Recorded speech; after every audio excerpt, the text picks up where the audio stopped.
2013 সনের কথা মনে আছে যে আমি তখন কেবল ভোরবেলা আমি অফিসে, তখন আমি স্থানীয় সরকার পল্লী সমবায় মন্ত্রণালয়ের প্রতিমন্ত্রী। আমি কেবল বাসা থেকে বেরিয়ে গাড়িতে ওঠার জন্য দরজা করেছি, এমন সময় মাননীয় প্রধানমন্ত্রী ফোন করে আমাকে জিজ্ঞাসা করলেন, তুমি কোথায়? আমি বললাম যে আমি তো রওনা করছি, অফিসে যাচ্ছি। জানো না কি ঘটছে সাভারে? শিগগির সাভারে চলে যাও। আমি সাভার ডিভিশন আর্মিকে আমি বলেছি যে ওখানে জিওসিকে আমি বলেছি, তারাও মার্চ করেছে, তুমি চলে যাও। তা আমি চলে গেলাম। প্রায় 9 দিন এই সাভারে এক পোশাকে ছিলাম।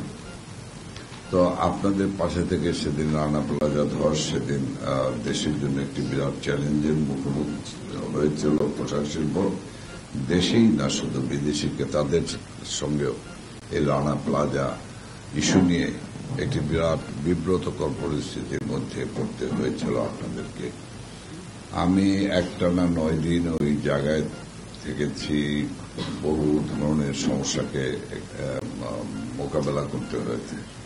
যাই হোক, আমি আপনাদেরকে বলবো যে আমরা বারবার এই দেশটি, আমাদের প্রিয় মাতৃভূমি, এই দেশটি পোশাক শিল্পের উপরে অনেক নির্ভরশীল। সেই নির্ভরশীলতার কারণে এই জায়গাটিকে অনেক সময় চেষ্টা করা হয়েছে একটি অসুস্থ পরিবেশ তৈরি করার জন্য, এবং এই অসুস্থ পরিবেশ তৈরি করা হয়েছে এখানে জাতীয় ও আন্তর্জাতিক ষড়যন্ত্রকারীরাও চেষ্টা করেছে।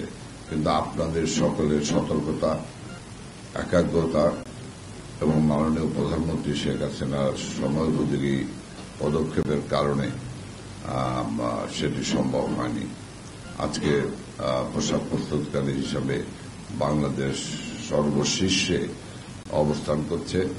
আমি আপনাদেরকে, আমার মন্ত্রণালয়ের তরফ থেকে এখানে সচিব মহোদয় আছেন, আমি আপনাদেরকে বলতে পারি যে আমাদের সম্পূর্ণ সহযোগিতা আপনাদের থাকবেন।